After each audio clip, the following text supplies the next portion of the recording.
Alright guys, what's up guys, welcome to another update. So I have decided, since I've already disassembled my large table assembly, to start to work with the Y.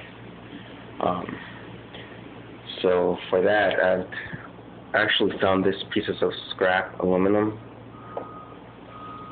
So in order for me to save a little bit of money, because I'm already making a lot of investment in all the stuff I'm buying to do my conversion,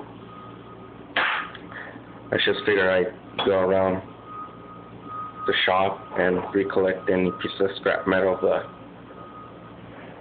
tool makers have lying around. So I found these, and using these pieces of scrap, I kind of came up with my Y-axis design. So here it is, as you can see it. I bought nothing of aluminum. I just recollected 3 pieces of scrap metal, cut them to length, and then I'm going to machine them using the mini mill I bought at Harbor Freight. So I've kind of modeled here my lead screw, my ball screw.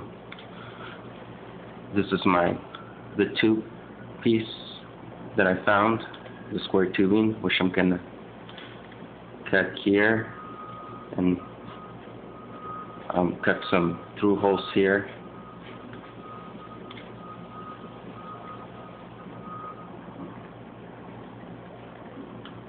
Guess it makes more sense that way. And then those plates, I'm going to insert them